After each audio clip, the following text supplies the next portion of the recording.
Inside the summit, talks with aliens, familiar frustration. Washington, AP, President Donald Trump got the history-making handshake he wanted with North Korea's Kim Jong-un.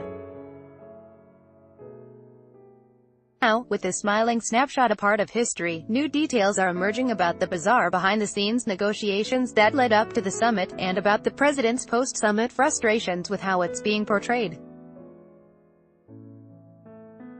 Setting up the Singapore meeting was no easy feat for the technically still warring heads of state, requiring planners to accommodate confounding requests and paranoia.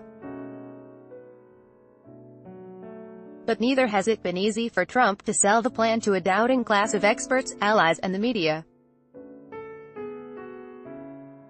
He's chafing at the skepticism swirling about the nuclear accord that he wants to define his legacy. Ad choice advertising and red invented by tease advertisement scenes from inside the summit, alien territory? Like talking with aliens. Sitting at tables at the luxurious Capella Hotel in Singapore or in the sparsely militarized zone on the Korean peninsula, that's how U.S. officials involved in negotiations with their North Korean counterparts described their conversations ahead of the summit. The North Koreans had never before participated in an event of the sort, were unfamiliar with notions of press access and deeply afraid about both espionage and assassination.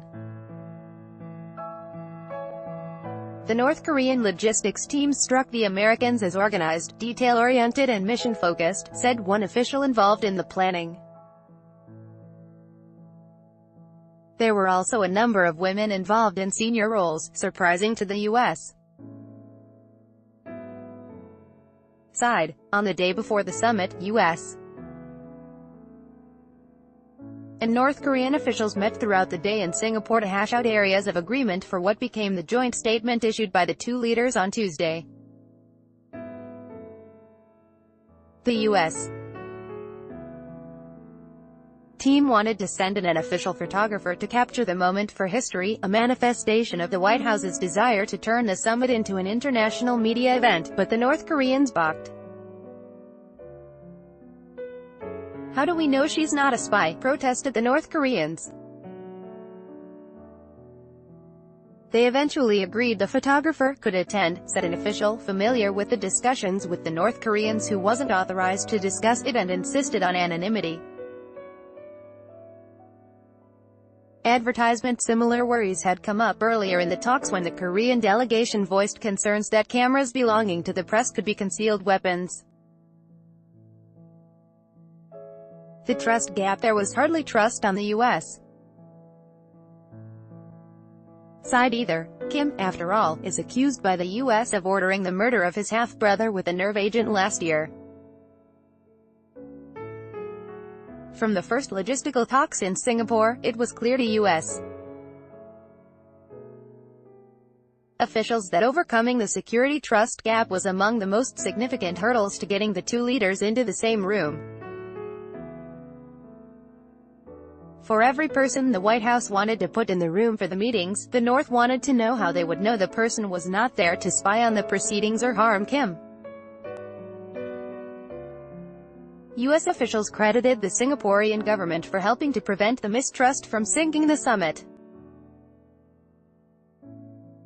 Checkpoints were jointly patrolled by U.S., North Korean, and Singaporean officials, with some journalists on site required to undergo separate security sweeps by each of the three parties. U.S. officials agreed to cap the number of U.S. government officials they allowed onto the luxury summit property to match the far smaller North Korean delegation. It left all but the most senior American negotiators, including many subject matter experts, monitoring the proceedings via television and emailed updates from the president's hotel, a 20-minute drive away.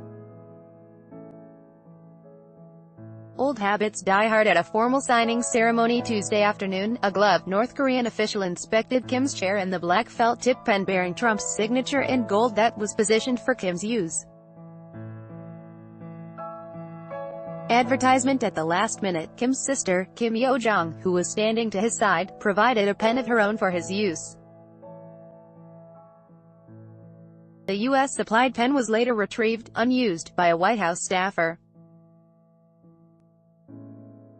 equal partners throughout the summit preparations. U.S. officials described the North Koreans as focused on ensuring they were not the junior partner in the talks. In a symbolic concession, the DPRK, Democratic People's Republic of Korea, was listed above the U.S.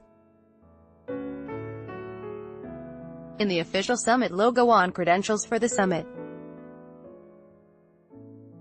The White House also agreed to limit the number of journalists allowed to cover some events to mirror the North Korean contingent of state-run media. Still, Trump appeared to be in the driver's seat, clapping Kim on the back and directing over to their interpreters to start their one-on-one meeting. The U.S. President also signaled for reporters in the room to be escorted out, after both took questions from the journalists. Frustration factor on the final day before the summit. Officials at the White House National Security Council back in Washington grew incensed over a New York Times report suggesting that science is unwelcome in Trump's administration and that the U.S. negotiating team was devoid of nuclear physicists. So the White House issued a directive to Secretary of State Mike Pompeo. He would go in front of cameras in Singapore and call out the newspaper by name, an official familiar with the instructions said. Pompeo complied. Before discussing the summit, I want to address a report in the New York Times, Pompeo opened. Any suggestion that the United States somehow lacks the technical expertise across government or lacks it on the ground here in Singapore is mistaken. Now that he's back home, Trump has been fuming privately and publicly over the skeptical news coverage about his signed agreement with Kim. Never steeped in details or history, the president feels he has made groundbreaking progress, as evidenced by his grand statements telling the world to sleep well. Back in D.C., in a terrible mood, he is frustrated by all the questions about the fine print. Trump has been calling lawmakers to express enthusiasm for the agreement, but also complaining that he has not had more robust support from GOP lawmakers, said a person with knowledge of the calls, who spoke on condition of anonymity to share internal conversations. While the president calls this summit a first step with more meetings sure to come, he also has been arguing that he has already done more than his predecessor, President Barack Obama. By Taboola sponsored links promoted links. You may like home away 15 awesome Thailand villas cheaper than a Singapore taxi ride. Home away under Straits Times Fighting Beauties Straits Times under Vikings, free online gameplay. This for 1 minute and see why everyone is addicted. Vikings, free online game under Emirates. Take advantage of our GSS special fares from 1.169 Singapore dollars, Emirates and Owens, where actual dog fans love these giant